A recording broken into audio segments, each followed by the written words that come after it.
bom dia. Eu queria recomendar esse livro, A Glória da Graça de Deus. Ele é uma coletânea de textos de filhos espirituais do pastor Ricardo. E um dos textos aqui é de um pastor batista, atualmente em Dayatuba, chamado Juan de Paula. E o texto trata sobre catequese, a necessidade da redescoberta da catequese no ministério pastoral hoje. E é basicamente sobre isso que nós vamos tratar na palestra agora à tarde. O tema geral da palestra é catequese e renovação da igreja. E eu vou fazer um recorte bem simples. Eu quero pegar aí a posição de Lutero, o que Lutero tinha ou tem a nos ensinar sobre catequese, resumir um pouco aí a visão desse tipo de instrução bíblica em Lutero e depois levantar algumas questões mais práticas para guiar o nosso ministério hoje. Então, o tema é catequese e renovação da igreja. Eu gostaria de começar primeiro conceituando o que é catequese. Muitas pessoas, quando a gente fala de catecismo, catequese, catequista, catecúmeno, imediatamente associam essas palavras à tradição católica, o que é um ledo engano imenso. Nós vamos falar daqui a pouco muito rapidamente sobre a história da catequese. Ela teve 3 momentos áureos. Um momento áureo da catequese foi na época dos pais da igreja, em torno do 2º século ao 5º século. Outro momento chave da catequese é no momento da reforma protestante do século XVI. Todos os reformadores privilegiaram o trabalho catequético.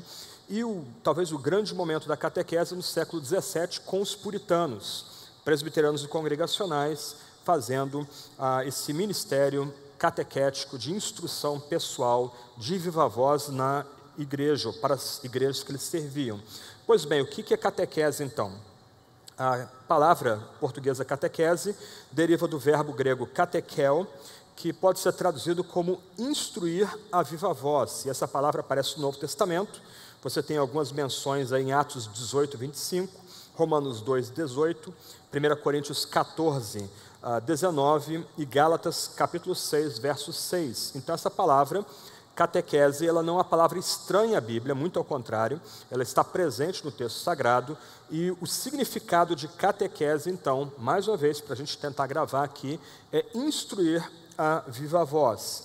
Essa palavra, catequese, está relacionada a uma outra palavra grega, ao substantivo didaquê, talvez mais familiar para a gente aqui, que significa ensino ou doutrina.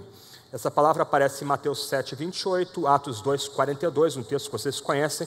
Perseveravam no didaquê dos apóstolos, ou perseveravam na instrução dos apóstolos, ou na doutrina, ou no ensino dos apóstolos. Romanos 6, 17, obedeceram de coração a doutrina que lhes foi entregue, ou ensino, a instrução que foi entregue. 1 Coríntios 14, 6. Uma outra palavra grega, o verbo paradidomi, é traduzido como transmitir, entregar ou passar adiante. Por exemplo, Paulo, em 2 contextos, aí, 1 Coríntios 11, ele falando aí da ceia, ele diz para a igreja em Corinto que tudo que a igreja em Corinto sabe sobre a ceia foi dado por Paulo, e Paulo transmitiu à igreja de Corinto exatamente aquilo que ele recebeu. A ideia dessa palavrinha aqui grega, que a gente traduz aí como transmitir, entregar, passar adiante, remete a gente a uma corrida de bastão, onde os membros da equipe têm que entregar o bastão na mão de quem corre, sem derrubar aquele bastão. Paulo, em 1 Coríntios 15, 3 a 5, mencionado aí, ele usa a mesma expressão para dizer que o evangelho que os coríntios receberam, isto é, o evangelho que trata da morte de Cristo, segundo a Escritura, do seu sepultamento, da sua ressurreição dentre os mortos, segundo a Escritura, foi entregue aos crentes daquela igreja em Corinto, como Paulo recebeu. Então essas 3 palavras se relacionam. Catequese tem a ver com a instrução pessoal de viva voz. A palavra didaquê tem a ver com ensino e doutrina. E essa palavrinha grega paradidomi tem a ver com transmissão, entrega, passar adiante, também tradição. Algumas vezes o Novo Testamento usa a palavra tradição de forma negativa, mas se você pegar um bom dicionário, uma boa concordância, e for pesquisando o uso da palavra tradição, você vai ver que há uma acepção positiva da palavra tradição. Essas 3 palavrinhas gregas, então, têm a ver com o caráter ensinador do ministério cristão.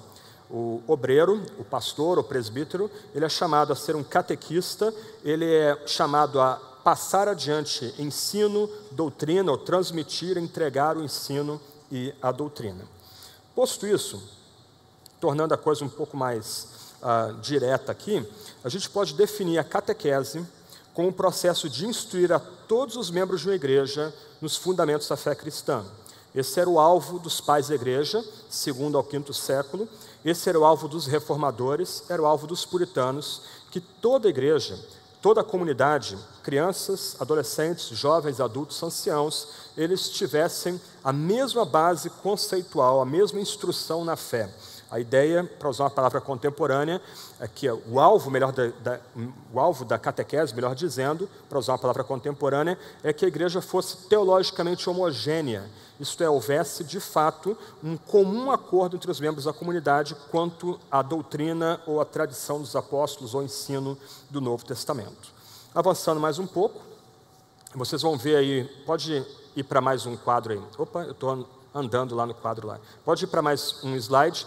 Você tem aí um quadro do século XIII para o século XIV, bem antigo, o mestre catequizando seus alunos. É um quadro da Idade Média aí, de um texto alemão da época medieval. Mas o ponto aí, agora, né, catequese é o processo de instrução. O catecismo, como a gente chama, designa o conteúdo no qual as pessoas são catequizadas. Então, quando você lembra aí, Catecismo Menor de Westminster, o Breve Catecismo de Westminster, Catecismo Menor de Lutero, Catecismo de Heidelberg, esses textos, esses documentos, então, são documentos que tentam compactar aquele conteúdo pelo qual as pessoas vão ser instruídas na fé, ou vão ser ensinadas na fé, ou será passado a eles a instrução na fé cristã. Geralmente, o catecismo é composto de alguns textos importantes aí.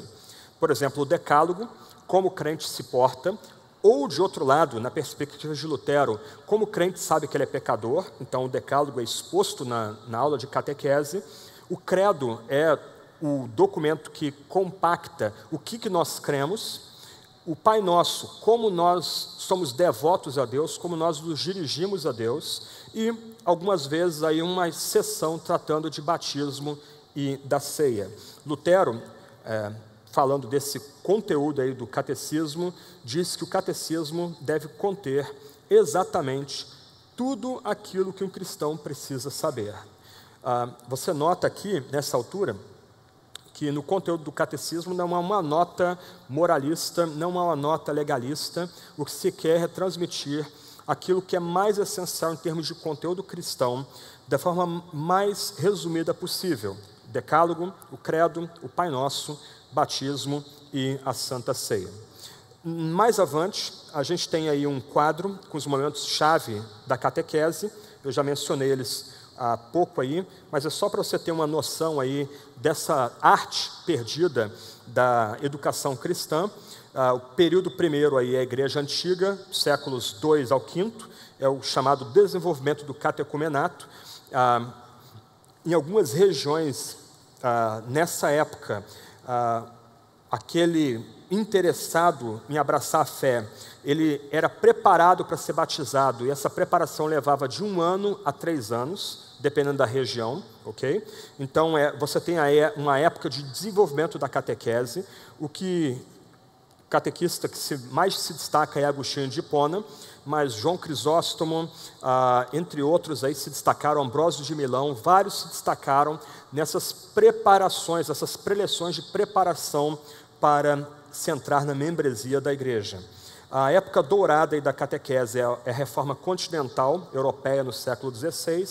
Martim Lutero, João Calvino, Martin Butzer, todos os grandes reformadores prepararam catecismos para preparar os seus membros a receberem instrução na fé cristã, mas o que mais se destaca aí é Martim Lutero, que nós vamos tratar essa tarde aqui. E o último grande período é a época dos puritanos ingleses e escoceses, do século XVII, onde se enfatizou bastante o dever pastoral da catequização de famílias. E talvez o pastor que mais se destaque aí, um dos maiores pastores da história da igreja, na verdade, é Richard Baxter, que que usava no começo o breve catecismo de Westminster para ensinar em viva voz, pessoalmente, os membros da sua comunidade naqueles ensinos que são mais básicos e basilares para a fé cristã. Então esses aí são os momentos-chave da história da catequese no decorrer da história da igreja. Martinho Lutero, talvez um dos homens mais importantes da história da igreja, ele é por assim dizer, aquele que começa a reforma protestante do século XVII, com as suas 95 teses e depois com a sua luta em Worms, tentando se constrangê-lo a abandonar as suas posições. Ele fica firme ali, mas ao mesmo tempo que a reforma começa na Alemanha e ganha corpo na Alemanha, Lutero provou uma decepção violenta com a igreja recém-reformada. Em 1527 a 1528, ele fez um tour de inspeção a uma série de igrejas recém-reformadas na Saxônia. E ele descobriu que tanto pastores como as comunidades conheciam muito pouco da fé cristã e as escolas estavam abandonadas. Foi uma das grandes decepções da vida dele. E em 1529 ele escreve o Catecismo Menor. Você tem ele aí, tem como comprá-lo, ele está na internet, aí você pode baixá-lo na internet em sites da igreja, a Igreja Luterana no Brasil, a Igreja Evangélica Luterana no Brasil, mas ele escreve o Catecismo Menor como resposta a essa profunda decepção que ele provou ao ver o estado de mediocridade em termos de conhecimento bíblico nas igrejas que ele passou por elas. E ele abre o seu breve catecismo, o seu Catecismo Menor, com palavras muito fortes quanto à responsabilidade da catequese. Ele diz o seguinte: a lamentável e mísera necessidade experimentada recentemente, quando também fui visitador, é que me obrigou e impulsionou a preparar esse catecismo ou doutrina cristã, nesta forma breve, simples e singela. Meu Deus, quanta miséria não vi! O homem comum simplesmente não sabe nada da doutrina cristã, especialmente nas aldeias. E, infelizmente, muitos pastores são de todo incompetentes e incapazes para a obra de ensino. Não obstante, todos pretendem o nome de cristãos, estão batizados e fazem uso dos santos sacramentos. Não sabem nem o Pai Nosso, nem o Credo, nem os 10 mandamentos. Vão vivendo como brutos e irracionais suínos. Essa era a linguagem de Lutero, uma linguagem bem dura, não tem como desculpá-lo, mas o ponto dele é o choque dele em notar que pessoas que se dizem cristãs, se dizem ligadas à igreja evangélica que rompeu com Roma, não têm a mínima noção daquilo que é mais básico para a fé cristã. E aí o catecismo menor dele é escrito para preparar pastores e desafiar pastores a ensinar esses rudimentos da fé para as famílias da comunidade. Eu vou voltar a esse ponto daqui a pouco. Mas qual o conteúdo do Catecismo Menor de Lutero? O catecismo contém 9 sessões, estruturadas todas em termos de perguntas e respostas. As perguntas são bem objetivas, não são dadas à ambiguidade, e as respostas que ele sugere para as perguntas também são objetivas e sem ambiguidade. O seu Catecismo Menor trata, em primeiro lugar, dos 10 mandamentos, depois do Credo dos Apóstolos, depois da oração do Senhor, do batismo, da confissão de pecados e absolvição e da ceia do Senhor. Ele ainda tem orações escritas para ensinar as pessoas a orar, como convém, e ele tem um tipo de tabela para guiar o comportamento das pessoas, todo calcado em versículos bíblicos. Como os pais devem lidar com os filhos, como filhos devem lidar com os pais, como o patrão lida com o empregado, como o empregado lida com os seus patrões, como os casais devem se tratar, como lidar com o pastor respeitosamente, como o pastor deve lidar com as ovelhas. São tabelas simples, um parágrafo no máximo, mas carregadas de versículos bíblicos. Não há uma palavra de Lutero ali. Ele ajuntou os versículos bíblicos de tal forma que há começo, meio e fim naquelas tabelas para guiar a vida dos membros daquela comunidade. Quais os objetivos do Catecismo Menor? A principal finalidade do catecismo era ser uma fonte de ajuda no culto familiar. E algumas pessoas têm sugerido, alguns estudiosos têm sugerido, que Lutero não só funda o casamento cristão protestante, isto é, você casa porque você ama o seu cônjuge, você está apaixonado por ele, e Você busca a bênção de Deus para ter esse casamento, não por um arranjo familiar, mas por causa de romance e amor. Mas, do outro lado, ele funda a noção de família protestante, na medida que ele entende que os pais, não só o pai, mas ambos os cônjuges, têm responsabilidade pela sua pequena igreja, por assim dizer. Então, o Catecismo Menor foi escrito da perspectiva de que pastores devem capacitar os pais, para que esses pais venham a pastorear os seus filhos e venham incutir nos seus filhos o amor pela sã doutrina desde cedo. Em quase todas as sessões do Catecismo Menor, Lutero apela para que os pais ensinem as doutrinas com simplicidade aos de sua casa. É muito tocante você lendo o Catecismo, ele se dirigindo ao pai, se dirigindo à mãe, a um apelo consciente para que os pais assumam a responsabilidade pelos seus, para educá-los desde pequenos na fé cristã. Ok, à luz de pedagogia contemporânea, alguém pode dizer, puxa, mas isso é demodé, isso não diz nada para a gente hoje. Ensinar catecismo para crianças, ensinar conceitos abstratos como trindade, graça, salvação para crianças, será que isso procede? Para Lutero e para a tradição na qual ele estava inserido, isso não era problema, muito ao contrário. O pressuposto filosófico de Lutero era o chamado trivium, que tem sido definido como cruzamento e articulação de 3 ramos ou caminhos. O trivium é composto de gramática, lógica e retórica. Não interessa para o argumento aqui, para o que eu estou tratando aqui, como essa filosofia pedagógica antiga e venerável foi sucateada e rejeitada e vilipendiada e trocada pelo construtivismo, mas o pressuposto dos catequistas cristãos, na patrística e na Idade Média, é o que leva a pessoa a se tornar sábia, e não só uma pessoa que acumula conhecimento, mas se torna sábia de fato, era o trivium. A gente vai entender muito errado os catecismos da Reforma, principalmente, se a gente ler pergunta e resposta e a gente achar que a mera decoreba é suficiente. Muito ao contrário. O desafio que se impunha nesses documentos é que a pessoa que é catequizada, ela, primeiro, tivesse noções básicas de gramática. Não ajuntar letras, mas entender, conseguir compreender o que ela está lendo. Segundo, ela aplicar os poderes da mente àquilo que ela está lendo, capacidade de interpretação. E para o catequista, na época da Reforma e pós-Reforma, como ele saberia se o seu catequizando estava entendendo corretamente aquilo que está sendo passado? Se ele consegue reproduzir nas palavras dele, da forma mais exata possível, aquilo que lhe foi apresentado. Nós vamos ver um filminho daqui a pouco, ilustra bem o ponto aqui que eu quero transmitir para vocês, mas a questão da catequese aqui não é mera decoreba. A gente pode decorar o catecismo, há ótimos efeitos quando a gente consegue guardar, reter aquelas informações, a base bíblica do que está sendo exposto naquele documento antigo, mas o ponto principal é que a pessoa pudesse ler, interpretar corretamente e expor da forma mais precisa possível aquilo que ela está lendo. Para mim é desconcertante notar em alguns momentos em debates que a gente trava, internet, outros, uma pessoa querer entrar num debate contigo sem mal ter lido o que você escreveu. Ou pior, ela leu, não entendeu, ela imagina que entendeu e reproduz uma caricatura daquilo que você estava escrevendo, ou o ponto que você está articulando. Há um problema básico de educação aqui. E me parece que esse problema básico de educação surge na medida que o trivium foi colocado de lado, foi rejeitado como alguma coisa meramente grega, ultrapassada, etc, etc. Em síntese, o trivium lembra que a mente precisa ser alimentada de fatos e imagens, de ferramentas lógicas para organizá-los e equipada para expressar conclusões. Então você tem 2 níveis aqui de educação.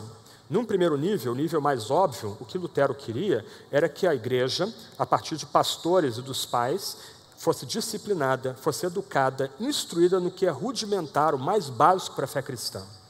Mas na medida que, ano após ano, crianças, jovens, adolescentes, adultos voltassem ao catecismo, reaprendendo ou estudando ele de novo, aquelas pessoas seriam capacitadas a interpretar o mundo ao seu redor com essas ferramentas pedagógicas da antiguidade. Então você tem 2 níveis aqui bem legais de ensino. Algumas pessoas ficam chocadas quando descobrem que em Wittenberg o culto do final da tarde era todo em latim. É meio desconcertante para a gente que defende que a Bíblia tem que ser lida no vernáculo, os hinos têm que ser no vernáculo, as orações têm que ser entendidas por todos. Por que Lutero preservou a chamada missa alemã em latim? Também por razões pedagógicas. Só se entrava numa faculdade, naquela época, se dominasse o latim, na faculdade de Direito ou Filosofia, onde pessoas simples aprenderiam latim sem professor? No culto, na missa. Então, pelo menos uma das celebrações, uma das chamadas missas alemãs em Wittenberg, foi toda preservada em latim, hinos, prédica, toda em latim, as leituras bíblicas, para educar a mocidade e prepará-la para a educação superior. E você lembra que na educação superior medieval, ou da Renascença, no caso, só ia para a universidade quem nascia em berço nobre. Geralmente filosofia, direito, a grande maioria das pessoas ficava à margem desses saberes. Até mesmo alguns imperadores não chegavam à universidade. Então, o que Lutero intentava, num primeiro momento, era que a igreja fosse educada na fé cristã. A igreja fosse, de fato, instruída naqueles rudimentos da fé cristã.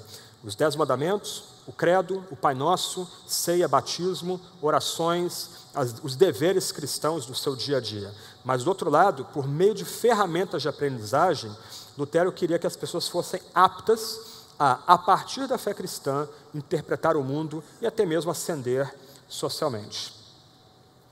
Um outro ponto importante aqui, ainda que Lutero tivesse toda uma bagagem pedagógica, toda uma filosofia de pedagogia por trás do seu catecismo, da sua ênfase catequética, ele era sábio e experiente, especialmente no que tange aqui ao ensino infantil, a lembrar-nos que as doutrinas cristãs não devem depender da lógica humana ou da filosofia, embora não devam ser tratadas de forma fideísta, como um salto no escuro.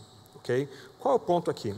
Um desafio que a catequese nos impõe é como ensinar trindade para os pequeninos, como ensinar as duas naturezas de Cristo para os pequenos, como ensinar graça para pessoas que ainda não, ou crianças que ainda estão elaborando sua capacidade de abstração. O ponto de Lutero é que você refreia a tendência nas crianças a tentar racionalizar a fé cristã. O ponto de Lutero aqui é que a criança, desde cedo, ao aprender sobre a doutrina da Trindade, que Deus é um e Deus é três, sem usar ilustrações, difícil aqui, mas esse é um ponto importante, ao ensinar a morte vicária de Cristo como Deus homem, o único que tem poder para nos espiar, a criança fosse levada a confiar na instrução da Sagrada Escritura. Na medida que ela cresce e ela começa a ter acesso a outros materiais, aí sim ela começa a ser desafiada a ver a beleza do dogma trinitariano, que há uma lógica interna no dogma da Trindade, que é uma lógica interna na união das naturezas em Jesus Cristo. O que se quer dizer com Cristo na ceia, Cristo sendo oferecido por meio das ordenanças do batismo e da ceia, etc. e tal. Mas a ideia de Lutero é que, se de um lado a gente deve ensinar aos pequeninos essas doutrinas essenciais da fé cristã, do outro lado, a curiosidade delas deve ser refreada durante um tempo, elas devem depender da palavra de Deus, onde Deus mesmo se revela como uno e trino, Jesus se revela como Deus e homem, o único salvador de pecadores, e mais à frente ela começa a aprender mais sobre essas doutrinas e enriquecer esses pontos básicos da fé cristã.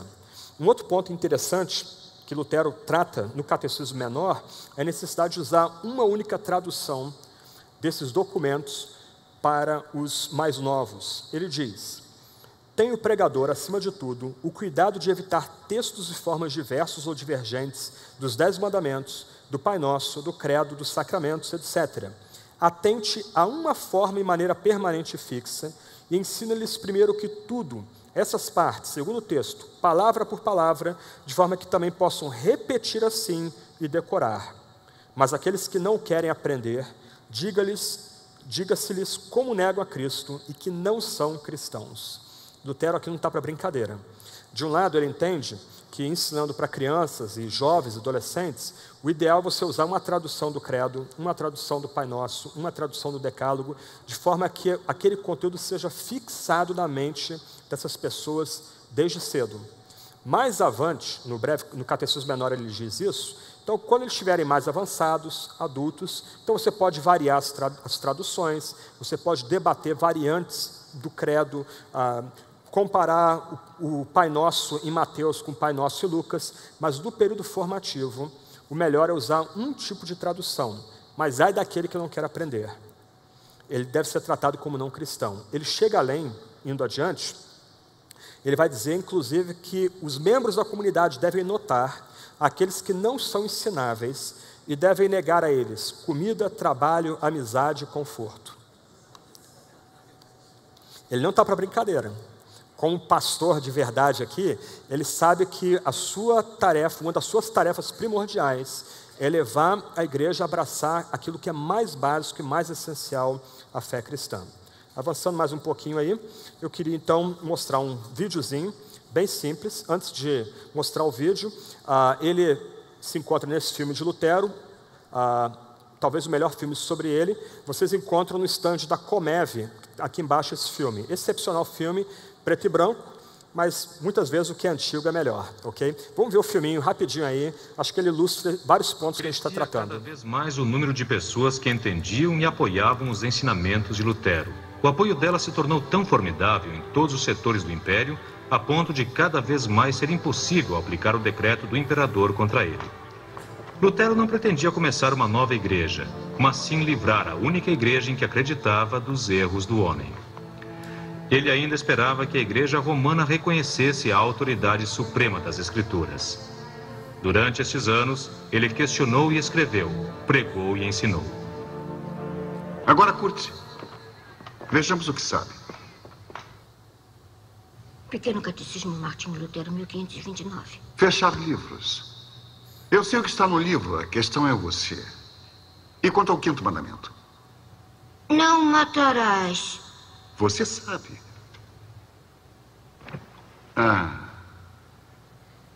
Gustavo. Sim, Dr. Lutero. O que quer dizer? Devemos temer e amar a Deus para não ferir o nosso próximo e nem causar-lhes danos, mas sempre ajudarmos e socorrê-los nas necessidades. Pensou nisso tudo sozinho? Não, senhor, é o que diz o catecismo. Mas não prova que sabe o significado do mandamento. Não basta só saber as palavras, temos que pensar nelas. Sim, Dr. Lutero. A lição da próxima semana é mais difícil. O 6º mandamento e o sentido do 2º artigo do credo. Todo ele, senhor? Todo.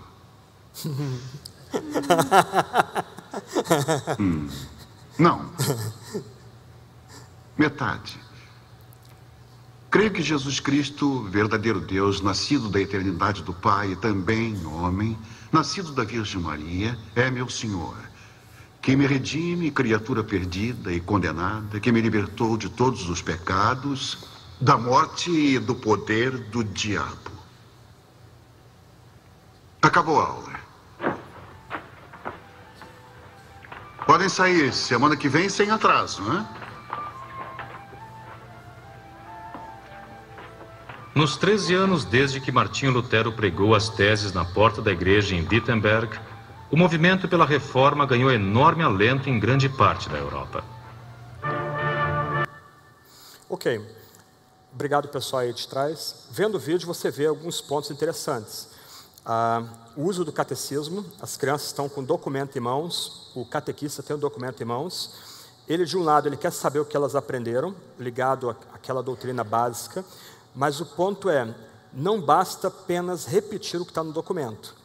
Eu acho legal a sacada ali do filme, captura bem esse ponto aí da catequese. Eu sei que está no documento, eu quero saber o que você pensa. E a forma de saber se a pessoa entendeu corretamente é ela conseguir repetir o enunciado com as palavras dela, mas sem mudar o significado básico do enunciado. Gramática, lógica e retórica. É o pressuposto pedagógico do catecismo de Lutero. Eu vou abrir para perguntas daqui a pouco, mas eu queria mostrar 2 quadros aqui, antes deles entrarem. O ponto é que nos últimos 300 anos a catequese foi abandonada. E a gente, além de não entender o valor da catequese, parece um negócio literalmente de outro mundo, outra época, outra era, a gente não consegue entender o encanto que a catequese gerou no passado em pessoas. 2 quadros para vocês. O primeiro é um quadro francês do século XIX. Eu acho muito bonito esse quadro. um pastor luterano, já idoso, ele catequizando crianças. É quase um eco do que a gente viu no filme, ok? Mais outro quadro aí, eu acho isso muito bonito, é um quadro inglês do começo do século XX, uma mãe catequizando uma menina pequenininha. Eu acho muito engraçado como é que a pedagogia contemporânea olha para esse tipo de prática pedagógica e com um tipo de snobismo cronológico. Mas um homem chamado Thomas Carlyle, ele era um grande poeta escocês, um grande autor escocês, que rompeu com a fé cristã.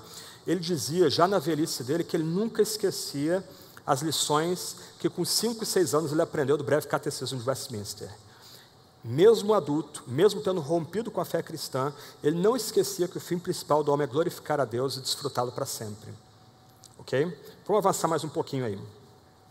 O que eu estou propondo aqui, oferecendo para vocês, é o que a gente chamaria de um ensino cristão à moda antiga. Nos últimos anos, 200, 300 anos, a catequese foi literalmente escanteada. Ela foi colocada de lado, melancolicamente, e como uma pedagoga presbiteriana que serviu aqui no Brasil disse, o triste é que nada melhor foi colocado no lugar da catequese. Em linhas gerais, a catequese foi substituída por histórias bíblicas, onde a atenção foi retirada da graça de Deus, da soberania de Deus, da morte vicária de Cristo do Calvário, do nosso pecado, e ela foi focada em histórias bíblicas, muitas vezes tratadas de forma episódica, isto é, aos saltos, sem muita ligação cronológica entre elas, e essas histórias bíblicas tratadas muitas vezes como lições morais, sem nenhuma ênfase doutrinal ou teológica. Vários de vocês foram criados nesse ambiente, eu fui criado nesse tipo de ambiente, então contava-se sobre a vida de José, mas não havia nenhuma aplicação sobre, por exemplo, o dogma da providência de Deus à vida de José. O mal que vocês intentaram, Deus o tornou em bem, como se vê nesse dia. Não, o ponto era ser fiel como José, ser paciente como José, ou coisas até mais risíveis ou bobinhas. O fato é que houve uma intencionalidade nessa mudança, especialmente em currículos de escola bíblica dominical no século XIX e século XX. Foi a época que o liberalismo teológico começou a chegar nos Estados Unidos, entrando principalmente nos seminários teológicos, batistas, presbiterianos, etc. e tal. Então, para evitar choques e embates doutrinários das igrejas, mudou-se completamente o foco do ensino cristão. Da catequese centrada em doutrina, em ética e em devoção, para histórias bíblicas moralistas, ou muitas vezes tratadas de forma moralista e rasteira. Nós vemos isso muitas vezes na hora de receber membros, ou quando adolescentes vão professar sua fé em igrejas pedobatistas. Muitas vezes as perguntas não estão ligadas a quem é Deus, quem é Jesus, quem é você, o que Deus fez por você em Cristo, qual sua resposta a Deus em Cristo, mas muitas vezes se pergunta se aquele adolescente ou jovem vai colar se ele escuta música mundana e coisas, como se houvesse música de outro mundo, né? Mas tudo bem. Mas muitas vezes a abordagem é meramente moralista, reducionista. Só que a nossa salvação não está calcada em moralismo, não está calcada no que a gente faz, é calcada no que Deus fez em Cristo. E nossa resposta de fé, e fé é autodenúncia, fé é o reconhecimento que a gente não tem nada, não tem nem como barganhar com Deus. Então, nos últimos 150, 200 anos, a catequese foi colocada de lado, no lugar dela foi colocada essas histórias, muitas vezes tratadas de forma moralista ou legalista. Mas é necessário redescobrirmos a catequese hoje. Tim Keller talvez seja um dos pastores aí que tem se destacado bastante no cenário evangélico nos últimos 20, 25 anos, pastor da igreja de 6 mil membros em Manhattan. Ele tem recuperado a catequese da sua comunidade. Lembra que ele está numa cidade cosmopolita, uma cidade vasta, grande, com grandes diferenças sociais, culturais, mesmo étnicas, mas mesmo nesse ambiente ele tem recuperado a catequese. Ele preparou o chamado o novo catecismo da cidade, se pode ser traduzido assim, um ambiente todo virtual, você tem como baixar o catecismo para o seu computador, você tem a pergunta, você tem resposta, você tem trechos de comentários bíblicos para ajudar a entender os versos bíblicos já estão ali no seu download, se bobear, você baixa até hinos para acompanhar ali aquela pergunta e a resposta. Você tem orações escritas que acompanham aquela pergunta e resposta. Ele diz o seguinte sobre a catequese: o catecismo é muito mais do que memorizar um documento. É um compromisso comunitário de vida com o aprendizado e com o estudo. A memorização e a recitação ajudam a aprofundar, a prolongar e a reforçar a teologia e a prática da igreja. Essa profundidade de compreensão forma um alicerce para uma mudança contínua de vida e incentiva a integração na igreja, com mais resultados ainda do que os oferecidos pelos seminários e programas educacionais. Essa citação vem da Igreja Centrada, e eu achei muito curioso, justamente nos capítulos 4 e 5 da Igreja Centrada, onde Keller vai debater avivamento, que é o nosso tema da semana. Ele tem um box que ele trata da catequese como aquela ferramenta que vai ajudar a igreja a redescobrir o que é o evangelho, mas vai inculcar, literalmente, aprofundar nossa compreensão de evangelho no dia a dia. Pode botar a página daquele irmão aí, por favor? Um irmão que está aqui presente, pode ficar de pé um minutinho, irmão? Desculpa seu nome? Vinícius. O irmão Vinícius, ele, usando aí algumas ferramentas, ele desenvolveu um catecismo. Tem como jogar aí? Ok. Você tem aí a homepage do catecismo, você tem como fazer o download dele, não é isso? E ele tem vários recursos ali. Clica aí, Deus e Criação, Lei e Queda. Pergunta 1. Ok? Você tem a pergunta, você tem a resposta. Pode avançar mais um pouquinho aí. Lendo as escrituras, comentário, oração.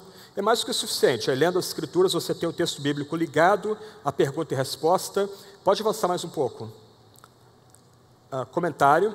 Você tem um comentário bíblico. Foi você que fez o comentário bíblico? Basicamente eu leio com o pastor Tim Keller. Ok. E fez uma adaptação lá. Ok. Então ele botou ali o comentário bíblico do texto bíblico lido e mais a oração final. Depois vocês podem ver o endereço aí para quem quiser baixar o material aí que você pode ter literalmente na palma da sua mão. O fato aqui é que nós precisamos recuperar essa ferramenta de instrução para a comunidade cristã. Um ponto que pode soar escandaloso para vocês é que a pregação pública não é suficiente para reformar a igreja. A pregação pública tem sua importância, mas ela sozinha não reforma a sua igreja. E eu posso soltar essa aqui por causa de João Calvino. Ele diz que a igreja de Deus nunca será preservada sem catequese. Então, num aspecto, e Baxter é o grande mestre nesse ponto, há que se ter boa pregação, domingo após domingo, pregação expositiva e sequencial, como ouvimos aqui de manhã, pregação oferecida no poder do Espírito Santo, aplicações relevantes, deduzidas diretamente do texto bíblico exposto, mas é necessário que a gente crie ferramentas para que durante a semana, aquilo que guia a pregação da igreja ano após ano, seja incutido nos membros da comunidade. E é a catequese que vai ajudar a gente nesse ponto aí. Isso pode ser feito por meio de recursos, como a gente viu aqui. Na igreja do Tim Keller, você baixa todo esse material para o seu iPad, ou seu gadget aí que você usa. Você tem acesso a pessoas que podem ajudar você, orientar você durante a semana. Seja criativo. O meio tradicional de catequese é o pastor indo de casa em casa, visitando os membros daquela comunidade, reunindo famílias ali para estudar o catecismo com aquelas pessoas todas juntas. Você pode, já que nós somos mais de tradição reformada e a gente tem acesso ao breve catecismo de Westminster, o catecismo de Heidelberg, você tem a divisão de domingos, perguntas para 52 domingos. Você pode desafiar a igreja a ler em casa sozinhos as 2 perguntas da semana e ler os versículos bíblicos, e uma vez por mês você, ou auxiliares seus, podem visitar essas famílias e perguntar de dúvidas, dilemas, o que gostou, o que foi desafiador, o que foi impactante, emprestar um livro, dar um livro de presente para aquela família e ajudar ela a perseverar no catecismo. Uma pergunta que a gente pode fazer para a igreja, para desafiá-la, é o seguinte: um dia tem 24 horas, uma semana tem quantas horas? Eu fui fazer teologia para fugir de matemática. Dá quanto aí? 100 e poucas horas, aí, 108 horas por semana. O que é você gastar?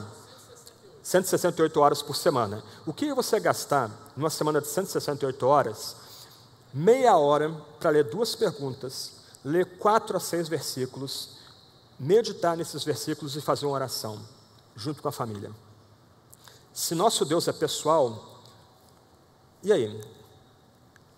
168 horas, 20, 30, 40 minutos por semana para meditar naquelas perguntas, talvez ler algum livro ali para iluminar, ligar para o pastor, ligar para um presbítero, um diácono. Olha, eu não entendi essa pergunta aqui, você pode me ajudar?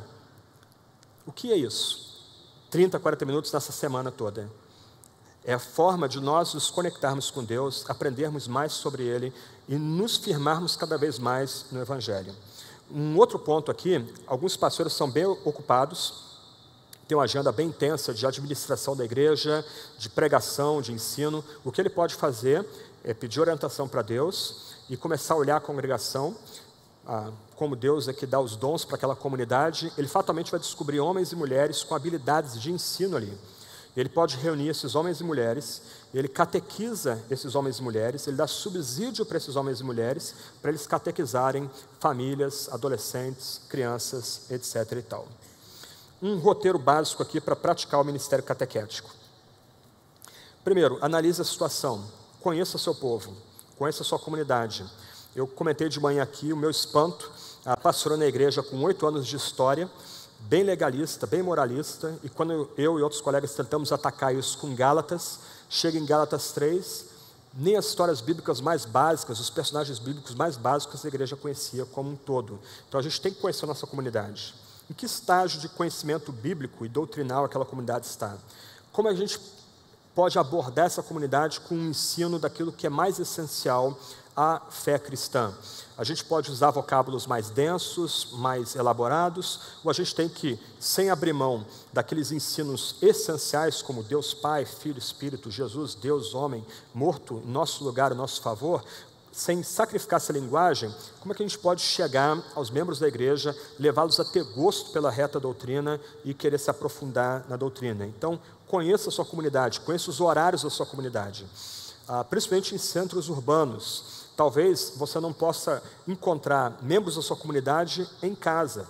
A pessoa trabalha, estuda, ok, mas uma vez por mês talvez você possa encontrar alguns membros da igreja para almoçar com eles e na parte final do almoço, 15, 20 minutos, você revisar o que eles têm lido no ônibus, em casa, as orações deles, as leituras bíblicas e aprofundar os temas que eles estão estudando.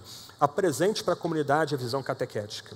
Explique passo a passo o que você propõe. Se você quer entrar por essa senda de educação cristã, explique para a comunidade o que você quer fazer, passo a passo. Explique de onde vem a catequese. Isso não é coisa de católico, o credo não é coisa de católico, como se diz, né? Muito ao contrário, é parte da herança cristã mais ampla. Explique passo a passo para os líderes e para a igreja o que você quer fazer.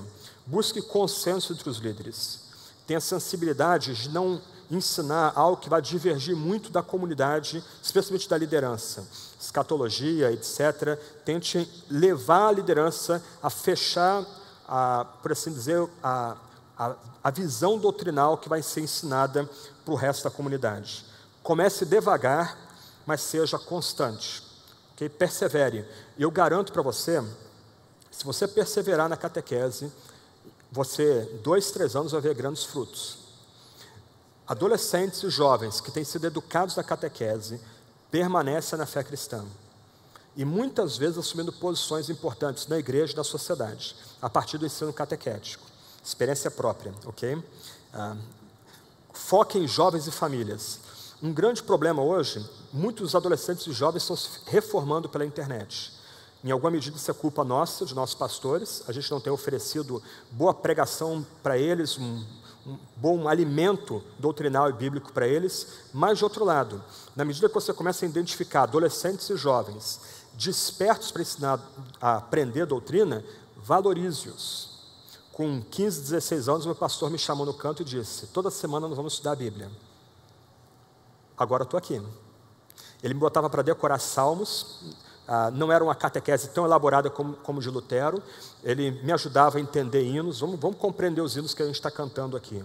Quando eu comecei a pregar com 16, 17 anos, na quarta-feira, antes do culto de oração, ele me chamava no gabinete, avaliava meu sermão, avaliava a forma como interpretei a Bíblia. É assim que começa. Então, valorize jovens e adolescentes que estão aprendendo a gostar de doutrina na sua igreja. Faça uma classe à parte com eles. Uma sexta-noite, pizza, refrigerante, estudo do catecismo, oração. Se abra para as perguntas deles. Se você não sabe, não é vergonha nenhuma. Diga, vou pesquisar.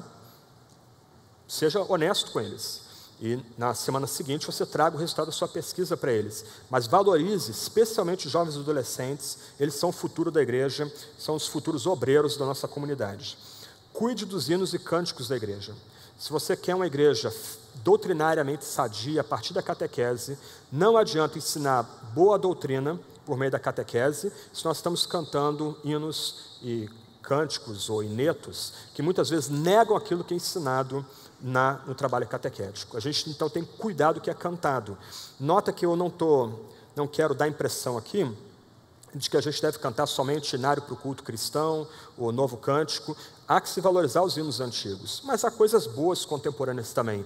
Mas selecione-as usando os catecismos como uma chave para interpretar aquilo que deve ser cantado na comunidade e aquilo que deve ser colocado de lado, ou talvez mudado a letra. De alguma medida, irmãos e irmãs, o que nós cantamos é o que nós cremos.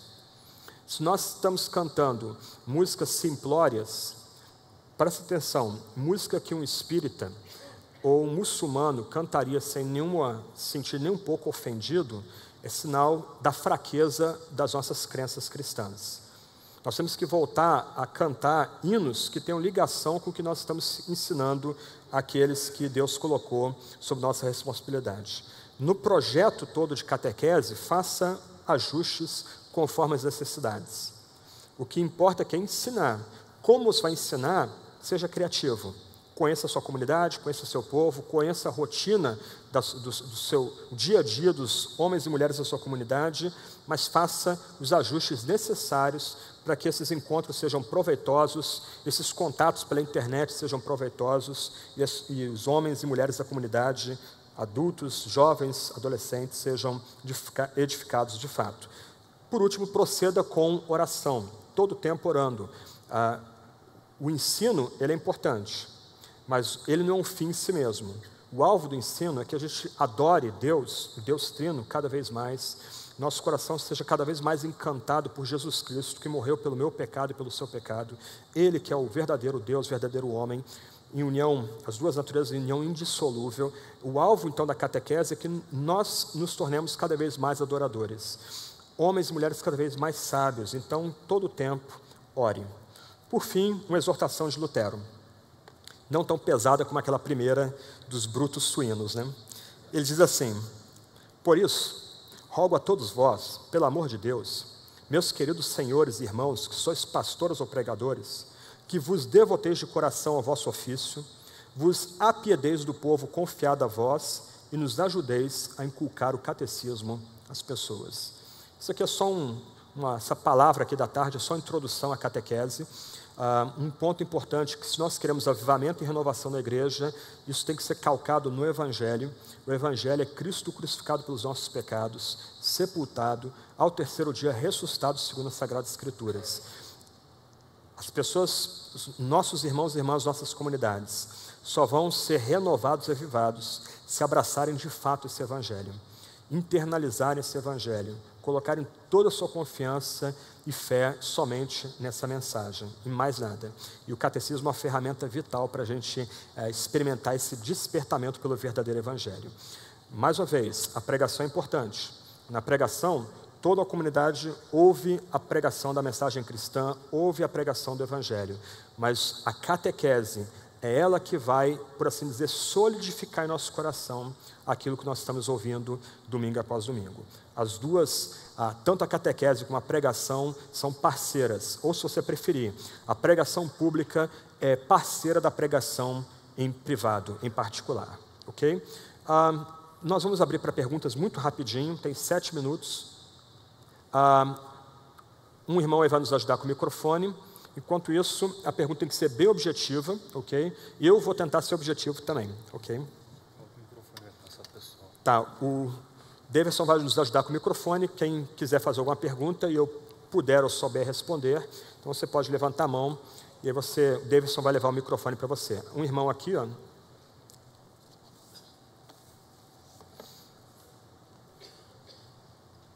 Você acha que o devocional, o estímulo ao devocional seria uma espécie de transferência dessa catequese ou desse catecismo? Aquele tipo de devocional em textos bíblicos pequenos, sim. Esse tipo de devocional surge no século XVII para o século XVIII, com o movimento pietista alemão. Ele era chamado de senhas diárias. Para quem foi criado na comunidade luterana, a tradição luterana vai lembrar, era uma forma de se evadir dessas questões mais doutrinais e mais teológicas. Eu diria, não vou colocar um contra o outro. Eu creio que as senhas diárias têm seu valor. Você tem geralmente 2 versículos bíblicos, um do AT e outro do NT, uma devocional bem simples para aquecer o seu coração. Ela tem o seu valor, mas ela não substitui a catequese centrada no decálogo, no credo, no Pai Nosso. Nós precisamos recuperar esse ensino doutrinal. Okay? Jackson. Okay. Oi, eu tenho uma classe com crianças de 1 ano e meio. E aí, para mim é mais fácil sempre as historinhas, né? Mas eu queria aprender a aplicar. Como é que eu aplico o catecismo nessa faixa etária? Não aplica. Eles são muito novinhos ainda. Me parece que uma idade boa para começar a catequizar seria 7, 8 anos de idade. Talvez num primeiro momento, lições bem básicas, bem simples, mas à medida que a criança começa a ter uma capacidade de entender, a gente começa a ensinar o catecismo para ela, lembrando do alerta que Lutero faz. A gente não precisa provar logicamente doutrinas difíceis. A gente tem que ensinar a criança a repetir por fé as doutrinas difíceis. Ela tem que ser lembrada, ou ela tem que ser ensinada desde cedo, que a revelação é matéria de fé. Depois, na medida que ela vai aprendendo, vai sendo instruída, etc., ela pode ter acesso a bons livros mais densos, ela começa a notar a beleza, a harmonia, mesmo a estrutura lógica da fé cristã, mas nós não devemos nos evadir de ensinar essas doutrinas mais difíceis, ainda que a gente tenha que levá-las a entender que elas repetem por fé, ainda que elas não entendam. Só para lembrar, Millard Erickson, talvez o mais importante teólogo batista do século XX, século XXI, esteve no Brasil, e no resumo da teologia sistemática dele, ele encerra o debate dele da Trindade com a seguinte frase: tente negá-la e perderá sua alma, tente entendê-la e perderá sua mente. E ele está escrevendo isso para adultos. Ok? Então, de um lado, a gente ensina as crianças a colocar fé em Jesus Cristo. Ele é o Deus homem, e só porque Ele é Deus homem, Ele pode morrer pelos nossos pecados e nos salvar de forma eficaz. Mas, tia, como é que é isso? Espera, creia. Mais adiante, ela vai aprender mais um pouquinho. E mesmo adultos, a gente vai ter que reconhecer que em alguns momentos a gente tem que crer. Nossa razão tem limites. Ok? Sim? Boa tarde. Boa tarde. Eu estou preparando a nossa igreja para implantar grupos pequenos ou grupos familiares. Esse ambiente seria propício para esse trabalho? Com certeza. E dependendo da sua agenda, você não precisaria estar em todos os grupos familiares. O que você pode fazer, aí você sabe sua agenda melhor do que eu, mas dependendo dos dias que os grupos se reúnem, você pode tirar uma segunda-feira à noite e você passar aos líderes de grupos pequenos o que deve ser ensinado, e eles vão repetir isso para os grupos pequenos. E você tem que deixar eles serem, ou criar um ambiente de honestidade entre eles. Se houver alguma pergunta difícil, e eles não souberem responder, eles digam: eu não sei, vou perguntar para o pastor. Aí na semana seguinte eles sentam: pastor, olha, fizeram uma pergunta, eu não soube responder, como é que eu posso responder? Então você pode dar um livro para aquela pessoa, emprestar um livro, imprime algum material da internet para ajudá-la, ou você mesmo responde, e ela volta lá: olha, antes de começar eu queria responder aquela pergunta, o meu pastor, o nosso pastor me ajudou, a pergunta é essa. Qual é o ponto aqui? De um lado, dependendo do tamanho da sua igreja, você não vai ter condições de sozinho cuidar de 100 pessoas, mas os agregados. Uma igreja de 100 membros tem quase 300 agregados, 400 agregados. Tios, tias que não são batizados, mas estão ligados a famílias, e você vai ter que pastorear de alguma forma, filhos não batizados, etc. e tal. Então, o que você está fazendo? Você está pastoreando catequistas ou líderes daquela comunidade, para eles pastorearem outras pessoas. De certa forma, você está pastoreando toda a sua comunidade no final e ajudando aqueles líderes a ser essa ponte entre o seu ministério e a comunidade de forma mais ampla. Mas grupos pequenos são muito bons. Eu acho, minha opinião, não é só minha opinião, eu acho inclusive que grupos pequenos hoje têm mais eficácia do que os nossos cultos de oração. Mundo urbano, pessoas passando 8, 10 horas fora de casa, muita dificuldade para trabalho, universidade, voltar para a igreja, depois ir para casa. Às vezes, grupos pequenos têm essa eficácia maior do que as nossas antigas reuniões de oração. E um ponto importante, um risco de grupos pequenos é cada líder querer dar um tipo de material para o seu grupo. Então, tem um grupo estudando teologia sistemática, outro grupo estudando livro devocional, outro grupo lendo, sei lá, Divina Revelação do Céu, do Inferno, alguma coisa assim. Acontece, ok? Infelizmente. Mas uma forma de você manter o controle sobre o conteúdo geral é você ter esse catecismo, esses textos que a igreja vai estudar durante um ano, e você está direto em contato com os líderes dos grupos pequenos. Toda semana você repassa com eles as aulas, eles fazem perguntas a você, você pode oferecer material para eles suplementar o que eles vão oferecer nas reuniões ali, e nunca descuidando da comunhão. O tempo de refeição não é incompatível com o tempo de estudo doutrinal. Muito ao contrário, eu acho que cria até um ambiente mais propício, mais gostoso, para as pessoas poderem compartilhar e estudar mais as doutrinas. Ok? Irmão aqui. Aqui, Daniel. Aí depois tem, acho que tem mais um ali. Franklin, a escola bíblica dominical é uma excelente ferramenta de instrução bíblica. Em algumas igrejas, especialmente nos domingos pela manhã. Ela pode ser mais eficiente ainda, na sua opinião? Sim. Voltando um pouquinho, a escola bíblica dominical, ela nasceu num esforço para evangelizar crianças carentes da Inglaterra no século XVIII. Então, o alvo da escola bíblica não era, ou escola dominical, não era ensinar só a Bíblia.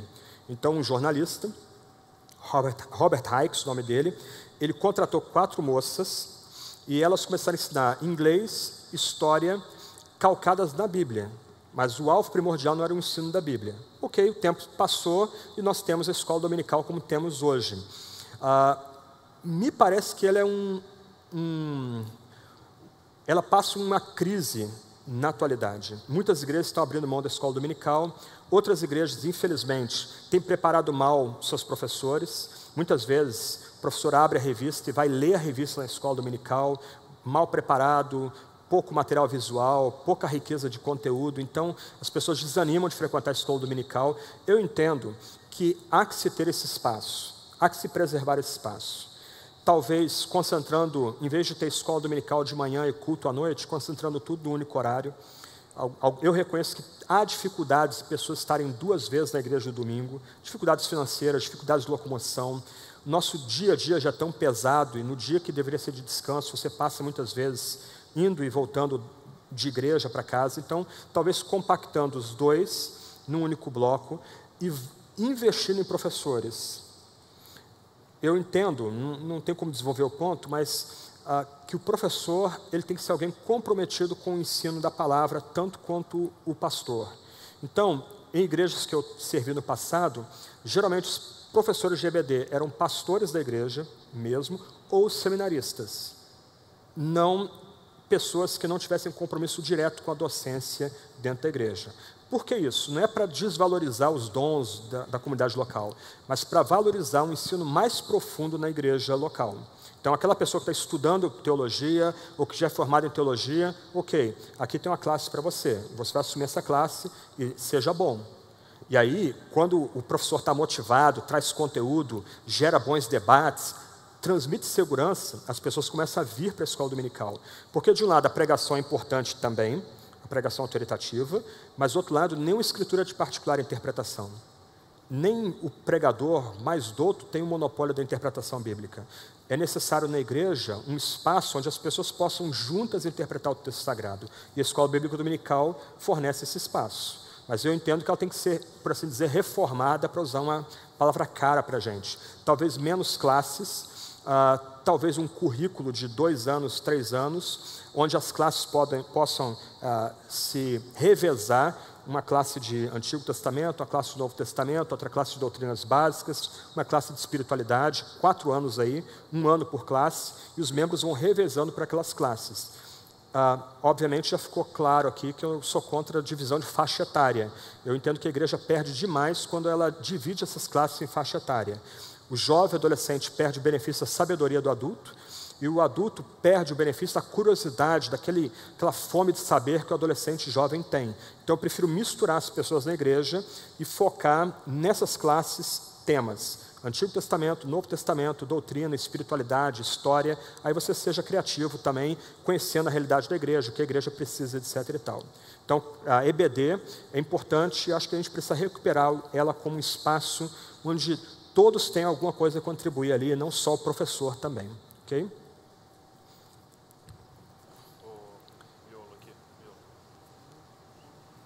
Acho que você queria perguntar também, né? Ou não? Não? Ok. Quem que é aí? Aqui, pastor. Ok, desculpa, fala aí.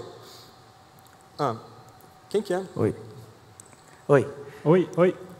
Fala aí, desculpa, pode falar. Só em relação ao que você falou, que se a gente começar o catecismo, a gente teria 2 ou 3 anos aí para ter frutos, a gente colheria frutos. Na história, qual a geração depois de Richard Baxter e de Lutero, quais foram os frutos que nós vemos isso na história? Talvez contrastando com pregadores excepcionais como Martin Lloyd Jones, mas que talvez não priorizaram o catecismo. Sim. Como que a gente vê isso na história? Então, uma questão assim, para deixar vocês desconfortáveis, por exemplo, Charles Spurgeon, grande pregador, um dos maiores pregadores da história da igreja, um homem com coração pastoral, mas pastoreando a igreja de 6 mil membros.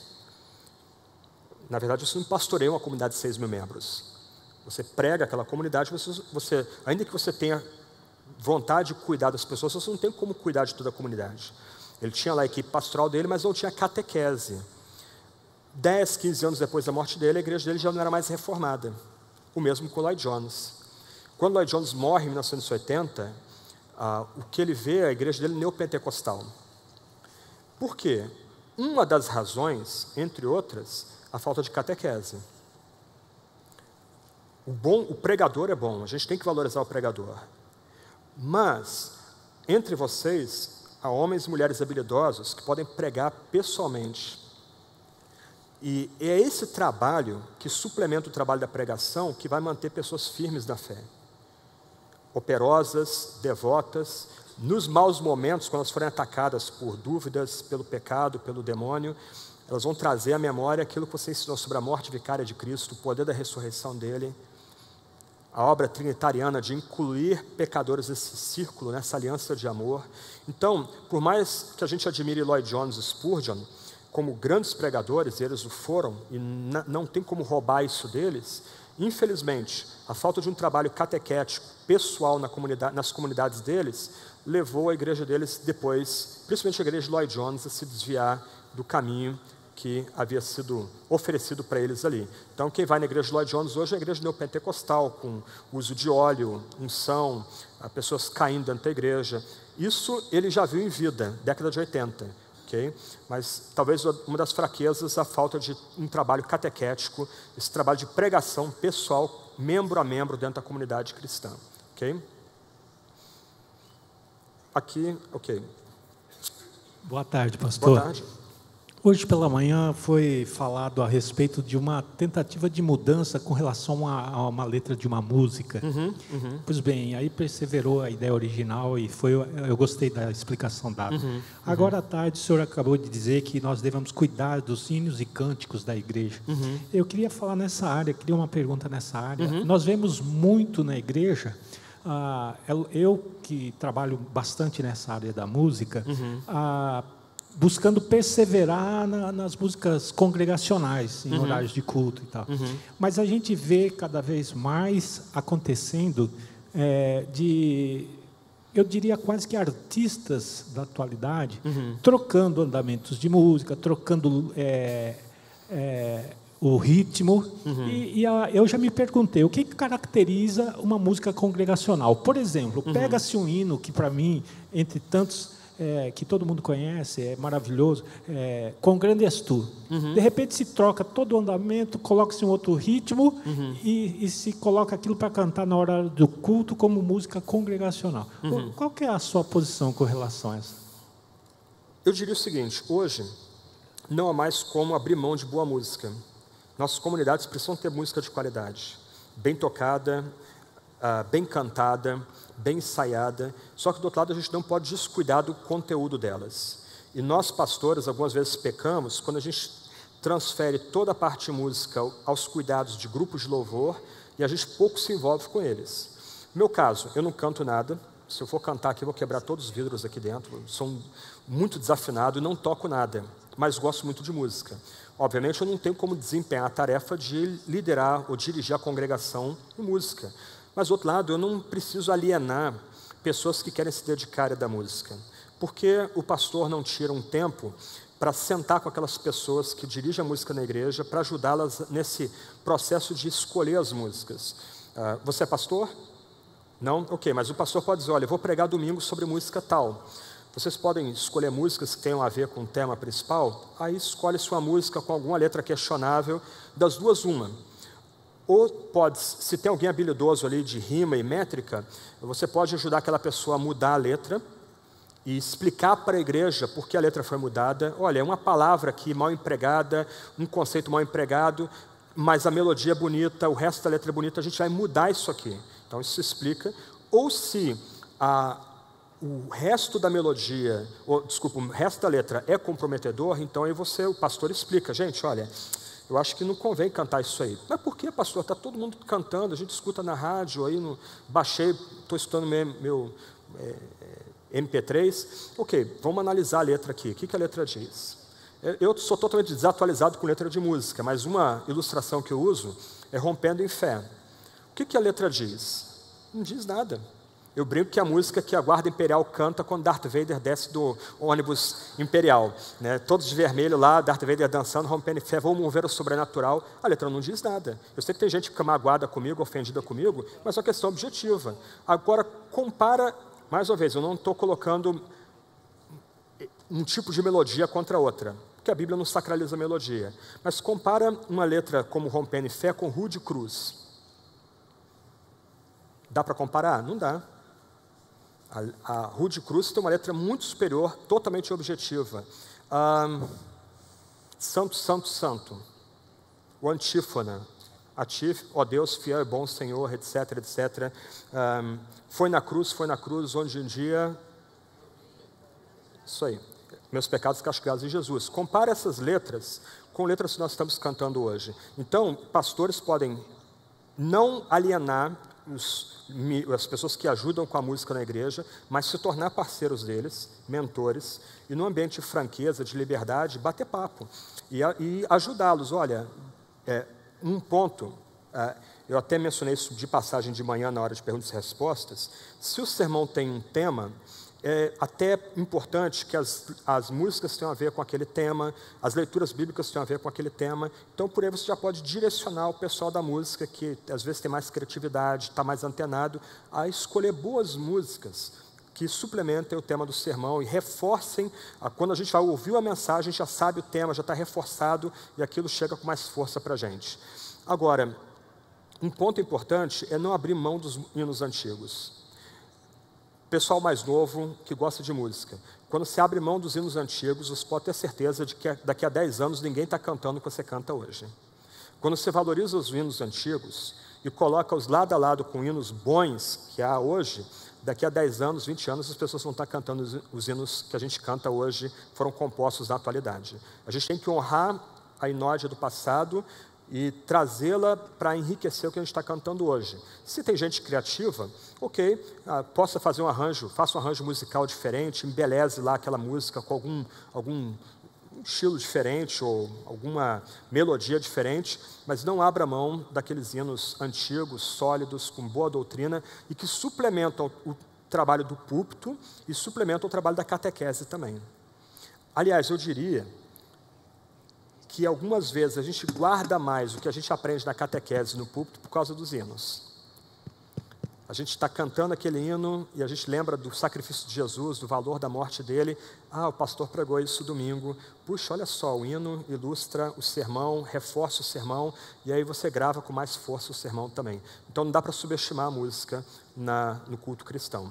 E reforçando nela o papel dela com a pregação e com a instrução catequética. Gente, Deus abençoe a gente. Quero orar com vocês para encerrar. Eu vou ter que correr lá para a livraria.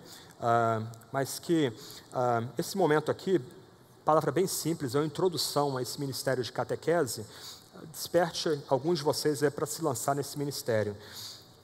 Eu garanto, se você perseverar nesse ministério com adolescentes, jovens especialmente, mas com adultos, crianças, como foi levantado aqui, você vai ver grandes frutos. Gente perseverando na sã doutrina, na tradição dos nossos pais de fato. Vamos orar e a gente encerra esse momento. Senhor Deus, nós adoramos o Teu nome. O Senhor deu uns para profetas, outros para apóstolos, e esses nos trouxeram a palavra de Cristo, a palavra sagrada.